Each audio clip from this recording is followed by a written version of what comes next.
On va parler du mythe personnel. Un petit peu. Hein, pas beaucoup. Qu'est-ce que le mythe personnel? Quand on a un outil comme le tarot ou d'autres outils, on a dans les mains un outil qui nous aide à nous connaître nous-mêmes. C'est ce que vous avez ressenti au cours des ateliers. C'est ce à quoi sert effectivement le tarot. Le tarot et d'autres, hein. Il y a l'astrologie, la numérologie, il y a plein d'outils comme ça qui nous viennent de fort longtemps et qui nous aident dans notre démarche de connaissance de soi, de connaissance de nos mécanismes, autant physiques que psychiques que spirituels. Donc, quand on a commencé à travailler avec les arcanes, sans s'en rendre compte, quelquefois en ayant conscience, mais sans s'en rendre compte, on réanime quelque chose de notre intériorité. Ce quelque chose a à voir avec ce qu'on appelle le mythe personnel. Qu'est-ce que le mythe personnel? C'est une image qu'on s'est forgée de soi dans la plus tendre enfance. Cette image, on se l'est forgée, mais on se l'est forgée par l'exemple de quelque chose qu'on a autour de nous. Il n'est pas forcément conscient. Elle n'est pas forcément consciente, cette image. Elle est même très très souvent inconsciente. On la découvre très longtemps après.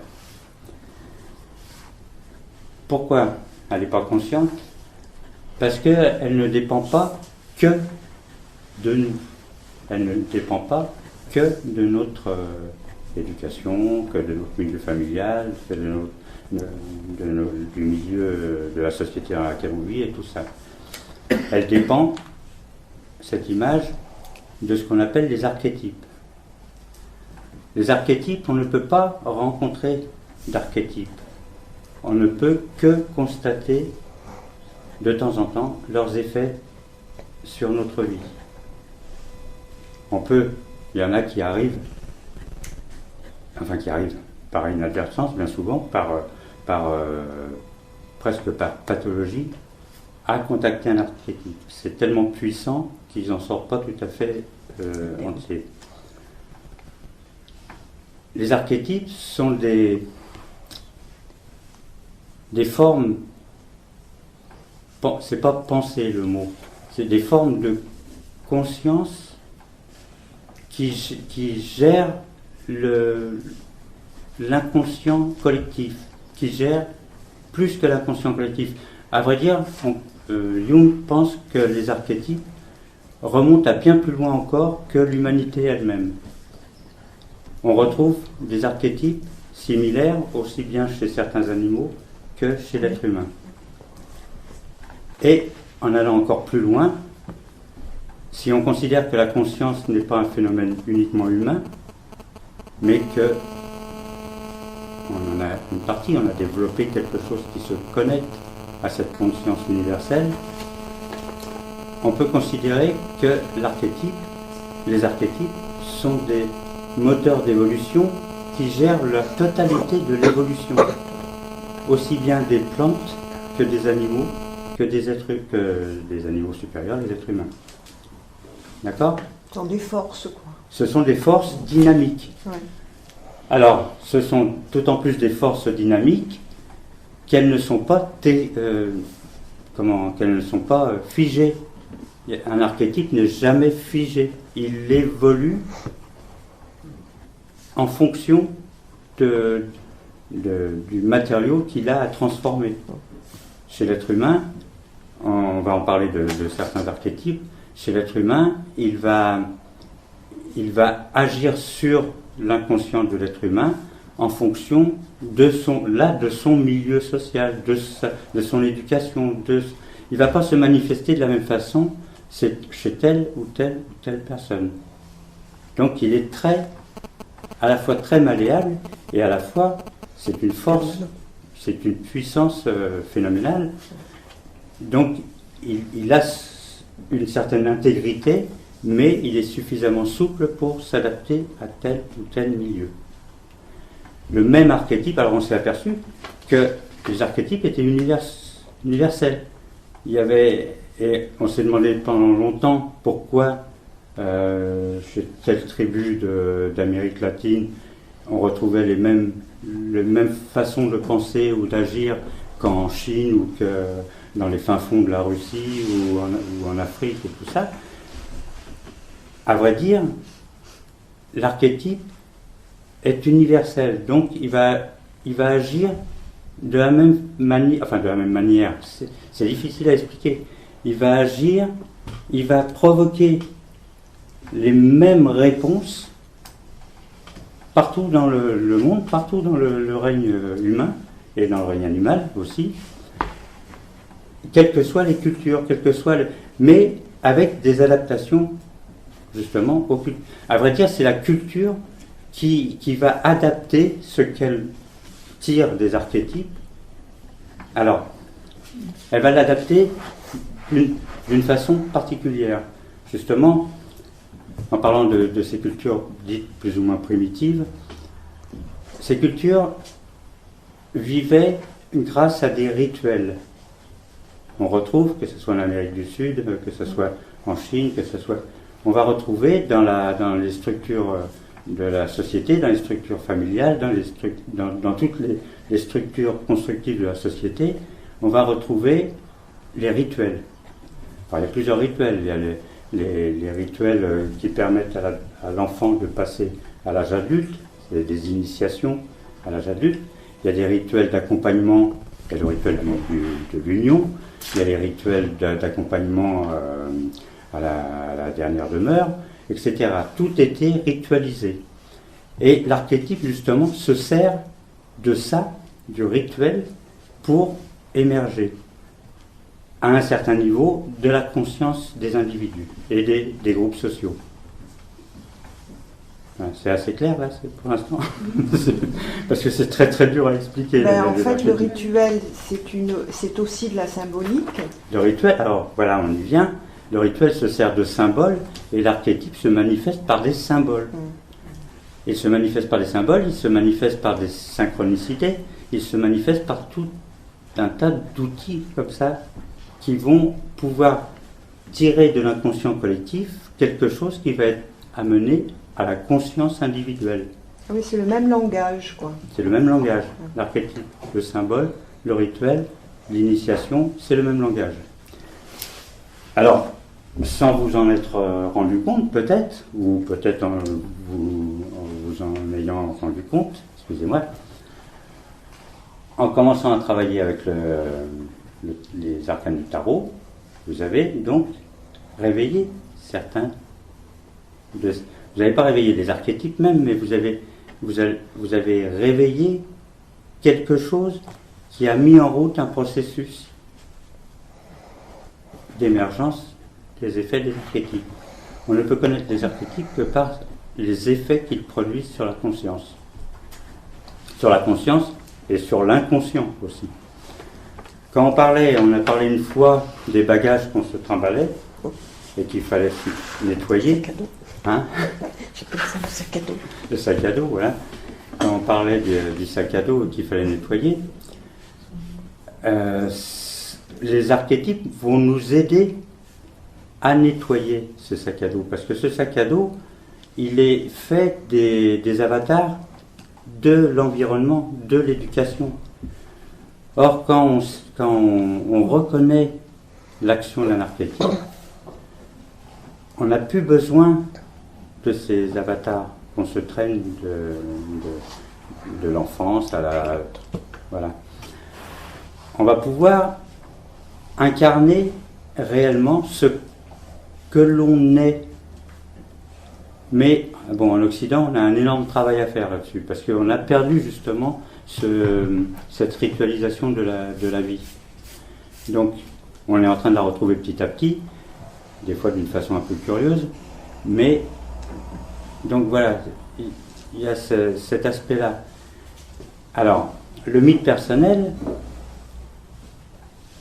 c'est l'image qu'on s'était fait, parce que quand Quand on est enfant, quand on est tout petit enfant, on n'est pas déconnecté de ce monde-là. On n'est pas déconnecté du monde des archétypes. On est porté par ce monde-là, de l'inconscient à la fois collectif, de l'inconscient personnel et de la conscience qui émerge. Tout ça, ce sont des strates qui interagissent les unes avec les autres. Ils ne sont pas indépendantes les unes des autres. C'est comme les poupées russes, elles sont emboîtées les unes dans les autres. Donc elles interagissent. C'est après, quand intervient ce fameux ego, quand intervient, donc c'est un peu pendant l'adolescence et après à l'âge adulte, qu'on développe cette image de soi, mais cette image de soi, on la dévie. Notre mythe personnel du début, on va le traduire pour qu'il soit conforme à la société dans laquelle on vit. Seulement, ce faisant, on la dévie, parce que la société dans laquelle on vit, elle n'est plus justement connectée à ce fondement dynamique de l'humanité. Elle est connectée à des rapports de force, à de la violence, elle est connectée à tout un tas de choses qui existent aussi à tous les niveaux. Mais par exemple, la violence chez un indigène, elle se manifeste absolument pas du tout de la même façon que la violence dans nos sociétés modernes. Parce qu'elle peut avoir une justification, entre beaucoup de guillemets, dans certaines tribus, pour la survie de la tribu, et elle n'est jamais gratuite, alors que nous, on a dévié totalement la violence, par exemple. On l'a dévié en quelque chose d'aberrant et de gratuit, bien souvent. Vous voyez ce que je veux dire? Voilà. Donc, en travaillant avec le tarot, donc j'ai choisi cette image parce qu'il reflète bien exactement le cas dans lequel nous nous trouvons. Le mythe personnel, c'est cette image de l'adolescence qu'on s'est construit à l'adolescence, dans la petite enfance et jusqu'à l'adolescence, du personnage central. Mais justement, à l'adolescence, il est habité, ce mythe personnel, il a été récupéré par ce qu'on appelle l'ego. L'ego qui est un moteur puissant aussi, il n'est pas à rejeter tout de suite. C'est plus tard qu'on le rejettera. Mais l'ego, il fait faire n'importe quoi. Qu'on le veuille ou non, on le voit bien actuellement aussi. Qu'on le veuille ou non, il construit l'individu, mais en même temps, il lui fait faire n'importe quoi. Alors on voit ce personnage qui est dans cette cage protégée. Il est encore très protégé, mais il a une image qu'il surévalue de soi. Ça fait partie de son mythe personnel. Mais il n'a pas encore retrouvé l'archétype correspondant qui l'anime. Ça, on peut considérer que c'est son inconscient. Donc son inconscient, il l'emmène à droite à gauche, il n'y a pas de ligne directrice, c'est l'inconscient. Il n'a pas encore amené à la conscience quelque chose qui va animer, qui va le faire vraiment prendre sa place dans le monde et à l'intérieur de lui-même. Donc ça, c'est l'image même de l'action de l'archétype.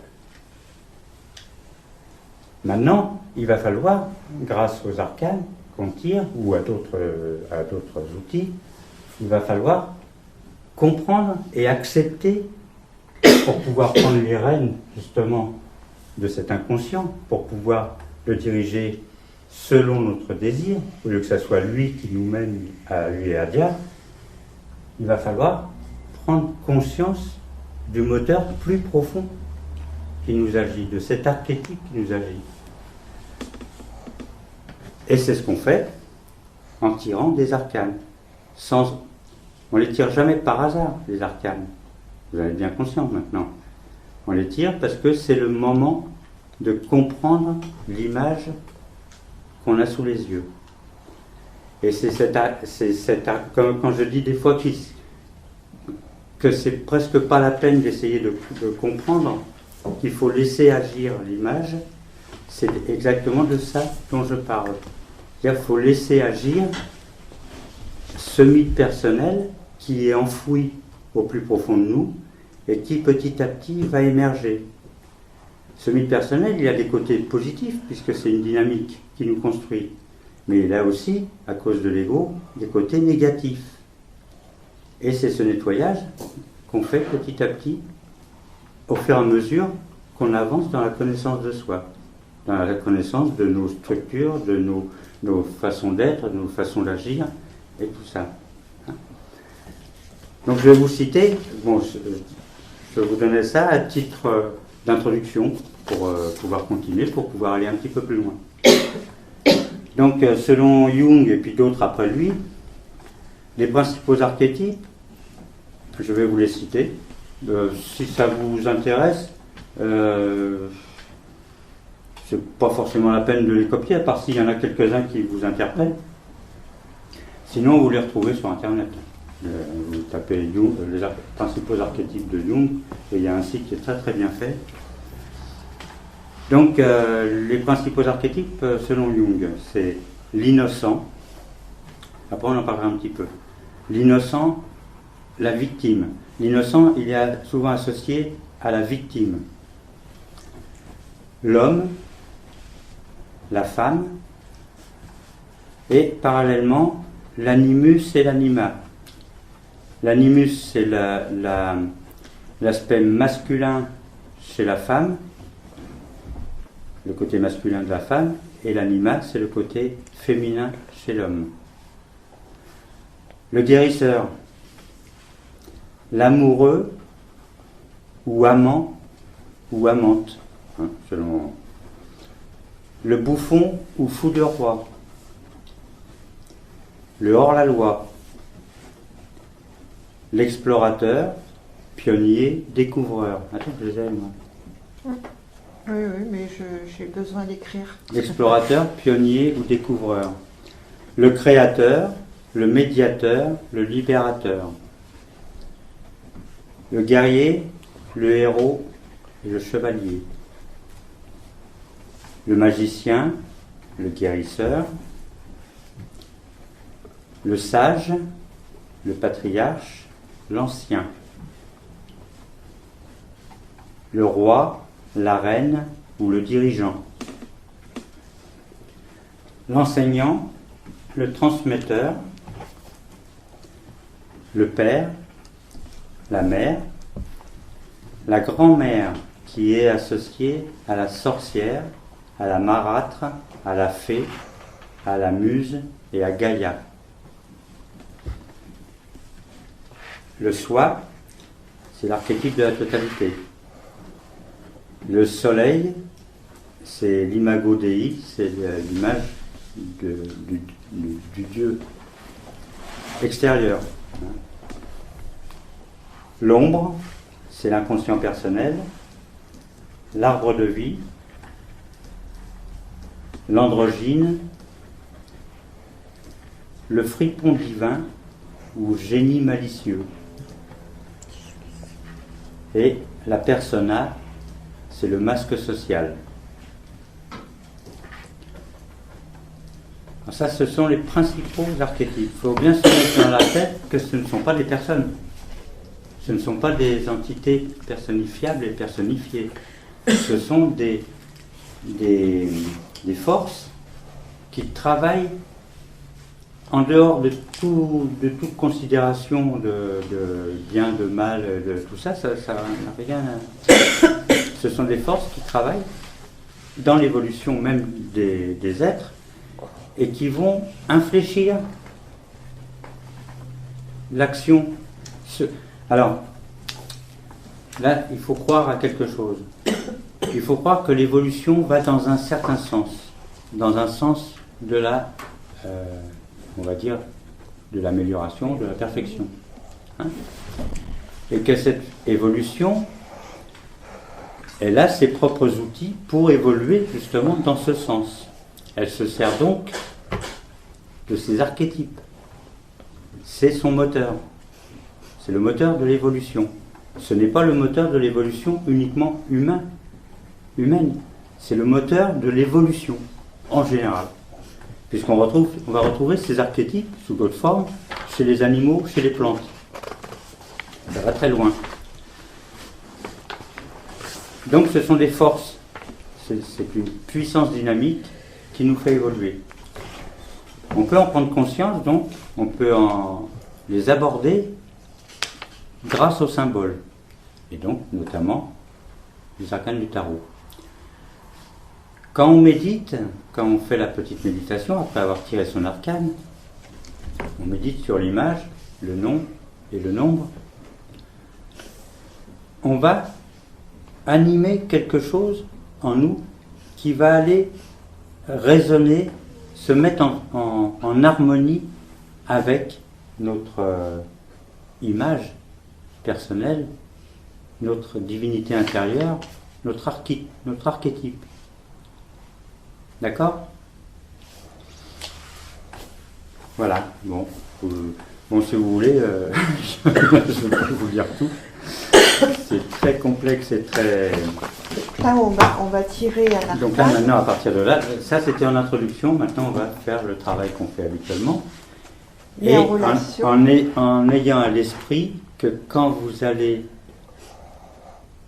méditer sur cet arcane, vous allez réanimer, faire vibrer, faire résonner en vous quelque chose qui vous concerne qu'à moitié, à vrai dire, puisque c'est quelque chose qu'on va chercher dans l'inconscient et plus loin dans l'inconscient collectif pour l'amener et pour se comprendre soi-même. Pourquoi on est comme ça, comment on est, qui on est, pourquoi moi, comme les autres, etc. Hein? Mais on fera Alors, donc un parallèle avec on peut les faire, archétypes. voilà, on peut.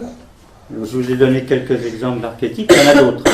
Ça, ce sont les principaux. Il y a des gens qui vont être mères avant tout. Ils ne vont jamais se poser la question de savoir d'où ça vient. C'est culturel, c'est dans la famille. Absolument pas, pas forcément. Il y en a qui ont cette fibre maternelle parce qu'ils sont habités par cet archétype de la mère universelle, ou de la grand-mère. La grand-mère, elle a une autre connotation. C'est à la fois la grand-mère et à la fois celle qui a un côté magique. Dans le tarot, c'est la papesse. C'est Isis. C'est la grand-mère, elle est ni bonne ni mauvaise. Elle est. Voilà. Donc elle a quitté le côté affectif de la mère. Le grand-père, c'est pareil, c'est le vieux sage. C'est le sage, c'est l'ancêtre. Il est ni bon ni mauvais. Il est là pour une autre raison que le père. Vous voyez, il y a des choses... Alors, il y en a qui vont s'identifier à cette force primitive de la mère, et à d'autres qui vont s'identifier à cette force primitive qu'est le magicien ou le guérisseur. Donc, ils vont être très bons médecins, chirurgiens, dentistes, n'importe quoi, parce qu'ils ont découvert en eux que c'était ça c'était pour ça qu'ils étaient venus. Ils vont pas le dire comme ça. Ça a un rapport avec la mission de vie, quoi. Voilà, c'est une mission de vie. Oui, mais alors à ce mais il y en a moment-là, beaucoup aussi, il y a beaucoup de gens aussi qui vont chercher toute leur vie. Qu'est-ce que je fous là? Oui. Qu'est-ce que je suis venu faire? Comment on peut faire? Comment on peut faire pour? Oui. Ben ça, Oui, petit à mais petit. justement, là, quand on tire un arcane, c'est ponctuel. On ne peut pas dire qu'on est la Ah, mais papesse, parce que, ou on est ceci, ou on est cela. non. C'est dangereux. Dans un atelier, on tire un arcane. Mais, comme je l'ai dit plusieurs fois, ce n'est qu'un premier pas sur le sentier de chacun. C'est à vous de faire le travail après, c'est pas à moi. Oui, mais c'est même pas au tarot, à vrai dire. C'est ponctuel, c'est pas à mettre en parallèle avec la vie de l'individu. Mais si, Ça peut être une indication. C'est un maillon. un point de Mais mais départ. c'est C'est une un indication. maillon. C'est un maillon. C'est un maillon. Oui, c'est un Pour maillon, mettre sur le voilà. chemin. Voilà. C'est un maillon, oui. Après, Après, chez vous, ça ceux peut qui te sont permettre interpellés de- par le tarot, qui voient qu'il commence à y avoir des résultats, ben, ils Ouais. vont travailler eux-mêmes. Continue. Ils vont aller, ils auront plus besoin de moi. Moi, c'est ça que j'espère un jour, que vous ayez plus besoin de moi. C'est ça, Oui, mais tu le peux le voir, danger, quoi. c'est de croire qu'à un moment donné, Ah bah non. à Alors. un temps T, on va tirer un arcane et qu'on ait cet arcane et Mais ça- qu'il représente son archétype. Non, C'est ça mais qui est non, dangereux. non, Ça va ah pas oui. t'expliquer non plus. hein. Il y a le danger de mégalomanie. Hein, je crois à Napoléon, mais Ça évolue. tout à Mais fait. on revient très vite sur Terre parce que la vie, généralement, se charge de te remettre. Si tu n'as pas déjà en toi cette tendance à l'inflation de l'ego ou à la mégalomanie, il n'y a pas grand danger. Par contre, si tu as cette tendance, ben, n'importe quelle chose dans la vie qui te sera présentée va renforcer cette tendance. Peut-être que ça correspond à un archétype, hein, quelque chose. Oui. Hein. Mais il y en a qui avaient l'inflation de l'ego et des délires mégalomanes. Napoléon Ier. Hein. Est-ce qu'il a été totalement inutile? Est-ce qu'il a mené sa mission comme ça, jusqu'au bout? Bon, plus près de nous, il y a un Hitler. Est-ce qu'il a... Naturellement, tout est dangereux, mais la vie est dangereuse. Mais ce que je veux dire, c'est pas que c'est dangereux, ça n'a rien à voir avec l'ego. Ça a à voir que voilà. si on tire un arcane à un moment T voilà, est-ce à dire, c'est ça qui est dangereux, c'est qu'on comprenne que cet arcane va, ad vitam aeternam, nous représenter sur cette terre et notre mission. Ben non, puisque la fois d'après, on va tirer un autre Voilà, arcane. donc c'est vachement important de mettre l'accent. Oui, c'est un maillon de mettre l'accent sur le côté éphémère de ce que l'on tire, parce que c'est à un moment donné, mais avec des forces en présence. De toute façon, c'est pas dans ce sens-là que ça se passe, c'est exactement dans l'autre sens. Quand tu tires un arcane, à vrai dire, tu vas raisonner avec quelque chose, mais c'est quelque chose presque qui t'a fait tirer cet arcane. Donc c'est un enseignement, c'est une force qui va venir à la limite, comment dire,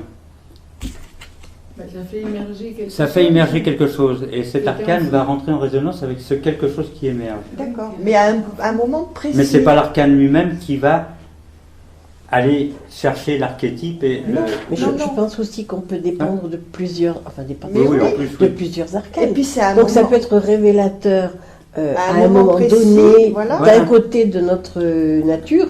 Oui. Et puis la fois d'après, ça sera autre chose. Oui, ça fait avancer. Voilà. Donc c'est une mosaïque. Dans un moment où effectivement il y a telle et telle force qui sont en présence, parce que tous les archétypes sont tout le temps en présence. Quoi. Ils sont tout le temps. Même là. si on a plus mais on a, avec l'un qu'avec l'autre. chacun. L'archétype n'est pas quelque chose de figé. C'est pas quelque chose. C'est pas, comme je dis, c'est pas un personnage et c'est pas une image. J'ai parlé de l'archétype de la grand-mère avec la papesse, mais la papesse, elle représente aussi d'autres archétypes. Mais oui. C'est quelque chose de dynamique. Et c'est quelque chose, généralement, c'est un peu comme la salade niçoise, il n'y a jamais un archétype tout seul.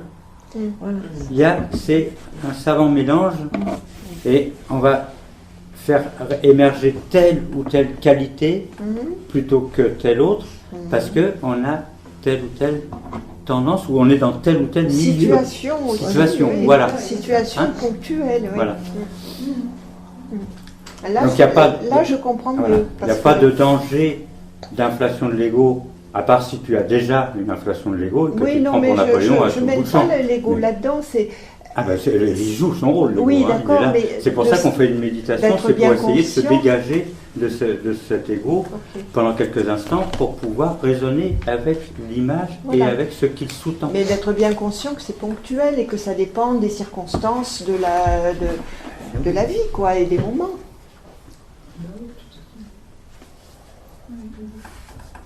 D'accord. Donc qu'est-ce que tu avais posé comme question? Comment faire? Oui, comment faire? Travailler. Comment faire? Travailler. Travailler, c'est... aura, labora. Prier et travailler. Bosser. Enfin, prier, méditer et bosser. Labora, c'est labourer. Hein. Oui. Et aura, c'est... on dit prier, mais à vrai dire, c'est... cogiter, méditer, prier, réfléchir et tout, ça inclut tout ça. L'alchimie se résume, l'alchimie, c'est-à-dire la transformation profonde de l'être, de soi-même, de quelque chose qu'on ne considère pas bien en quelque chose qu'on finit par considérer convenablement. Tout ça, c'est le travail de l'alchimie, donc le travail de transmutation. C'est aura, labora. Réfléchis, bosse. C'est pas compliqué. Réfléchis et travaille. Ressens et met en application. Penser et faire. c'est les deux côtés qui font être. Hein? On a une tête et on a des mains. Donc c'est penser, prier, méditer et faire. Donc voilà. C'est le seul moyen. Le seul moyen doux. Il y a des moyens peut-être plus rapides, il y a des moyens plus complexes, mais le moyen qui est à la portée de tout le monde, notamment avec les images, il n'y a pas que les arcanes du tarot comme image, hein, l'alchimie en a pondu des milliers et des milliers d'images. C'est de réfléchir à ce qu'on voit, de méditer sur ce qu'on voit, et une fois qu'on a saisi quelque chose, de faire soi-même. Faire, ça peut être écrire ce qu'on ressent. Écrire, c'est faire. Ça passe pas par le même hémisphère que de voir l'image. Donc on transpose ce qu'on voit en mots. Faire, c'est aussi dire, parler, échanger avec d'autres. Parce que l'échange, il est toujours constructif. Il y a toujours un retour à l'échange. Faire, c'est dessiner, comme moi. Bon, à partir d'une image, je redessine une autre image. Alors ça passe par tout un circuit qui passe par l'intellect aussi, forcément, mais par le ressenti, par l'émotif, par tout ça. Et à partir d'une image, je recrée une autre image. C'est une autre façon de faire. Moi, ça m'a énormément apporté, au niveau du tarot, mais au niveau d'autres choses. Donc il y a 1000 façons de faire. Une fois qu'on a compris qu'on était tous pareils, par exemple, on ne voit plus du même œil celui qui souffre plus que soi. Donc on va tenter de l'aider. Il y a 36 façons d'aider et des fois ça tombe mal, mais il y a quand même la volonté d'aider l'autre parce qu'on ressent que c'est c'est un autre faire qui est très enrichissant, et pour l'un et pour l'autre, etc., etc., etc. Pour la transformation, pour savoir qui on est, faire c'est aussi regarder d'un autre œil ses propres enfants ou ses propres parents, et puis rentrer dans une autre dynamique que simplement d'être à côté les uns des autres. Voilà, il y a tout plein de choses. Il n'y a pas que, comme je dis toujours, il n'y a pas que le tarot. Oui. Et il n'est pas la solution à tout. Ah non,